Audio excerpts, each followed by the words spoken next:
कि बहुत अच्छे कुछ फैसले होंगे करके, क्योंकि मुद्दे बहुत ज्यादा थे। अब उसमें आपको पता होगा कि हमने एक स्पोर्ट्स यूनिवर्सिटी का मुद्दा यहाँ पर उठाए थे। हमने जब पिछले टाइम, सिर्फ मैंने ही नहीं, सारे आमदारों ने भी वो मुद्दा उठाया था कि औरंगाबाद में स्पोर्ट्स यूनिवर्सिटी होना चाहिए। तो उसमें जो जवाब लिख कर दिया गया है, उसमें जवाब के अंदर स्पोर्ट्स यूनिवर्सिटी का कहीं पर भी जिक्र ही नहीं है। उन्होंने जो स्पोर्ट्स कॉम्प्लेक्स बनाया जा रहा है चिकलठाना के अंदर, जवाब उसका दिए। सवाल था स्पोर्ट्स यूनिवर्सिटी करोड़ी के अंदर जो 150 एकड़ के अंदर बनाई जाने वाली है, तो जवाब क्या दिए कि हम चिकलठाने के अंदर स्पोर्ट्स कॉम्प्लेक्स जो बना रहे हैं करके। यानी कि अगर स्पोर्ट्स ऑफिसर को ये नहीं पता है कि यहाँ पर एक स्पोर्ट्स यूनिवर्सिटी आना है, और स्पोर्ट्स यूनिवर्सिटी के ताल्लुक से क्या डेवलपमेंट हुआ है। मंत्री साहब का ये कहना है कि हमने आश्वासन दिया है, मुख्यमंत्री साहब से बात किए हैं, हमने स्पोर्ट्स मिनिस्टर को अनुरोध किया है कि वो यहाँ पर आए और देखें इसका स्पोर्ट्स यूनिवर्सिटी का किस तरह से क्या क्या फैसिलिटीज कर सकते हैं करके, लेकिन अभी तक कोई ठोस जवाब नहीं मिला है।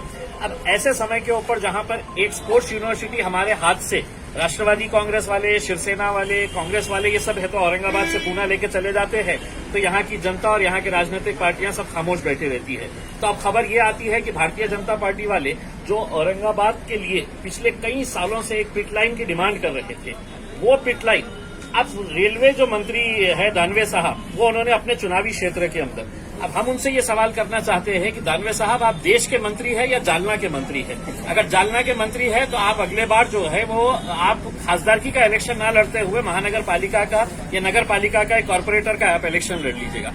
क्योंकि अगर विकास की बात होती है तो मराठवाड़ा की राजधानी औरंगाबाद है। जालना को ऑलरेडी एक ड्राई पोर्ट दे दिया गया है। अगर औरंगाबाद के अंदर पिटलाइन, और जब काम करना नहीं होता है तो उन्होंने कहा कि आपने जगह ढूंढ के दो। मैंने भागवत कराड़ को बोला है जगह ढूंढ के दो करके, तो मतलब जब काम करना नहीं होता है। अब मेरा ये सवाल है भारतीय जनता पार्टी वालों से कि आप इस बारे में क्या फैसला लेने वाले हैं। हम तो सिर्फ सवाल उठा सकते हैं, लेकिन आपको क्या सिर्फ औरंगाबाद का विकास इलेक्शन के वक्त में नजर आता है? औरंगाबाद में सिर्फ हम चुनाव लड़ने के लिए आएंगे, लोगों से वोट मांगेंगे, और विकास की जब बात आएंगी तो कोई पूना को लेकर चला जाएगा, कोई जालना को लेकर चला जाएगा। तो ये कब तक होता रहेगा? सर, एक सवाल। इलेक्शन कमिश्नर तरफ से महानगर पालिका की इलेक्शन की कुछ तैयारी कुछ नजर आ रही है, आपको ऐसा लगता है? देखिए, अभी इसका फैसला तो जो है वो इलेक्शन कमीशन ही ले सकता है, और सुप्रीम कोर्ट इसके अंदर दखल ले सकता है। हमें ऐसा लगता है कि सरकार कितनी भी कोशिश कर ले, इलेक्शन कमीशन और सुप्रीम कोर्ट के जो इंस्ट्रक्शंस है उस हिसाब से इलेक्शन अभी होना चाहिए, उसको आगे बढ़ा नहीं सकते हैं। सर, जैसा कि आपने स्पोर्ट्स यूनिवर्सिटी के बारे में कहा, ऐसा आपको लग रहा है कि राज्य सरकार इसमें कुछ थोड़ा? देखिए, मैं राज्य सरकार से ज्यादा राज्य सरकार के जो प्रतिनिधि है यहाँ पर, शिवसेना के इतने सारे आमदार हैं, राष्ट्रवादी के इतने सारे आमदार हैं, भारतीय जनता पार्टी के आमदार हैं, इतनी बड़ी यहाँ पर उनके सत्ता थी। अब यहाँ पर आने के बावजूद भी अगर पिटलाइन आप जालना को लेकर चले जाए, हमने दानवे साहब को ये बताया था कि आप अगर वो पिटलाइन चिकलठाने के अंदर करते हैं तो चिकलठाना आपके ही चुनावी क्षेत्र के अंदर आता है, उसका फायदा औरंगाबाद को भी हुआ होता, और आप ये भी बोल सकते थे कि मैंने अपने चुनावी क्षेत्र के अंदर लेकर आया है करके। लेकिन जालना को लेकर जाना मेरे हिसाब से ये गलत फैसला है। ये पिटलाइन औरंगाबाद के अंदर ही होना चाहिए था, लेकिन दुर्भाग्यवश नेताओं की सोच बहुत छोटी है कि उनको ऐसा लगता है कि मैं अपने से चुनावी क्षेत्र के बारे में बात करूंगा, बाकी के बारे में बात नहीं करूंगा। सर, लॉकडाउन के कोई चांसेस? मैं नहीं समझता हूं कि लॉकडाउन के कोई चांसेस नजर आएंगे करके, क्यों? और अगर कोई ऐसे चांसेस नजर भी आए तो दूसरों का तो पता नहीं है, हम उसका समर्थन नहीं करेंगे। हम किसी भी तरह का कोई लॉकडाउन का हम समर्थन नहीं करेंगे। जो आपको एहतियात करना है उतनी एहतियात करिएगा। दूसरा एक अहम मुद्दा जो है, आज महानगर पालिका औरंगाबाद की तरफ से जीआईएस मैपिंग का उद्घाटन यहाँ पर पालक मंत्री के हाथ से किया गया। अब वो उद्घाटन करते वक्त ये बताया गया कि औरंगाबाद में करीब 4.5 लाख प्रॉपर्टीज है, यानी कि 4.5 लाख घर है, कमर्शियल एस्टैब्लिशमेंट्स है, लेकिन टैक्स जो है वो महज 1.5 लाख लोग भरते हैं। इसका मतलब ये है कि सिर्फ 34% लोग ही टैक्स भरते हैं, और बाकी के जो 70% के करीब लोग हैं वो टैक्स नहीं भरते हैं। अब जीआईएस मैपिंग के जरिए इसका सर्वे किया जा रहा है। मैंने ये मांग अंदर की है कि साहब, ये कौन 70% लोग हैं, और किसकी सरकार थी वहां पर? महानगर पालिका के अंदर कौन लोग बैठे थे? आज जो इनॉग्रेशन आप हरी झंडी दिखाकर कर रहे हैं, पिछले 25-30 सालों से आप ही बैठे थे वहां पे महानगर पालिका के अंदर, यानी कि आपकी जिम्मेदारी थी। हमने ये मांग की है कि जो अधिकारी इसके अंदर दोषी है, कि जिसमें है तो प्रॉपर्टी तो बनाने की इजाजत दे दी, लेकिन उसके बाद टैक्स ही नहीं चढ़ाया। जो ईमानदारी से 1.5 लाख लोग टैक्स भर रहे थे, उसका खामियाजा जो है उन लोगों को 70% लोगों की वजह से भुगतना पड़ रहा था, क्योंकि वो 70% लोग रोड भी ले रहे थे, लाइट भी ले रहे थे, पानी भी ले रहे थे, ड्रेनेज का फायदा भी ले रहे थे, तो बगैर टैक्स भरे ही ये कर रहे थे। अब हमने महानगर पालिका के कमिश्नर साहब से ये अनुरोध किया है कि इसको टाइम बाउंड किया जाए, और मैं इसके जरिए लोगों से भी ये अनुरोध कर रहा हूं कि अगले कुछ दिनों के अंदर आपके पास फॉर्म्स लेकर आए जाएंगे, हर प्रॉपर्टी वाले के पास। वो फॉर्म है तो आपको 7 दिन के अंदर भर के देना है, कुछ डॉक्यूमेंट्स के साथ, कि आपका घर का कितने रूम्स है, आपके घर में कितने लोग हैं, आपके प्लॉट का साइज कितना है। ये सब देने के बाद 7 दिन के बाद वो टीम आएगी आपके पास से, वो फॉर्म कलेक्ट करके लेकर जाएगी।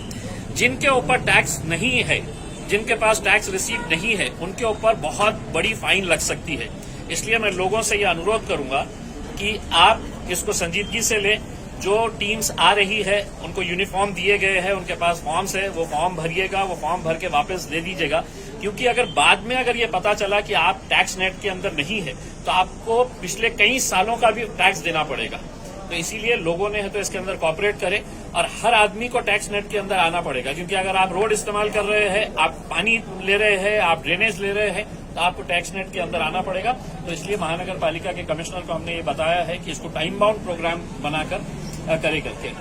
दूसरा एक अहम बात यह है कि आपको ये याद होगा कि यही शिवसेना के मंत्रियों ने, मुख्यमंत्रियों ने, इनके आमदारों ने ये घोषणा की थी कि हम दिसंबर तक औरंगाबाद में 20% पानी ज्यादा देंगे, ये जो नई पानी की स्कीम आई है करके। अब ये हालत हो गई है कि ये पानी की जो स्कीम लाई गई है ये बंद होने की कगार के ऊपर है। ठेकेदार बोल रहा है मैं काम नहीं करूंगा। हम उनसे ये पूछना चाह रहे हैं कि दिसंबर के अंदर जो 20% पानी ज्यादा देने की बात की गई थी उसका क्या हुआ है करके, इसका जवाब दे।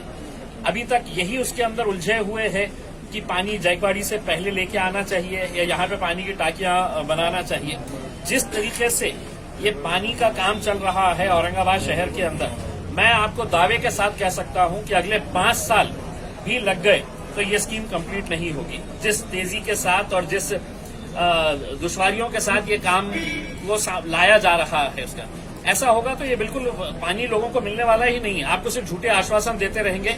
मुझे खुद याद है कि पालक मंत्री साहब ने खुद ने कहा था कि 20% हम औरंगाबाद के लोगों को दिसंबर 2021 तक है तो 20% एक्स्ट्रा पानी मिलेगा उसमें। तो ये सिर्फ लोगों को घुमाने जैसा कि टैक्स लगाना चाहिए, कई एरियो में जो है तो पानी नहीं है, ड्रेनेज लाइन नहीं है, और आप कह रहे हैं कि टैक्स ये जो गुंठेवारी के अंदर जो किया जा रहा है, गुंठेवारी के अंदर जितने फाइल्स आए हैं उसमें हमने ये क्या किया है कि जिस इलाके के अंदर गुंठेवारी का पैसा जमा किया गया है, 32 करोड़ के करीब है तो महानगर पालिका को मिला है। अब उदाहरण के तौर के ऊपर देवीबाग इलाका जो है वो पूरा गुंठेवारी के उसमें आ जाता है उसमें। तो जो पैसा वहां से आया है वो पैसा उसी इलाके के अंदर खर्च किया जाएगा, चाहे वो रोड के लिए हो, ड्रेनेज के लिए हो, या पानी के लिए हो, या लाइट के लिए हो। तो लोगों ने अगर ज्यादा से ज्यादा गुंठेवारी का फायदा लिए तो इसका मतलब ये है कि आपकी प्रॉपर्टी तो रेगुलराइज होगी, साथ ही साथ आपके इलाके के अंदर जितने भी डेवलपमेंट के काम हैं वो डेवलपमेंट के काम किए जा सकते हैं आप ही के पैसों के जरिए। आपको लग रहा है कि सर महानगर के कामों में महानगर पालिका को बस हटा डालो, हमको दे दो एक बार, हम देख लेते हैं।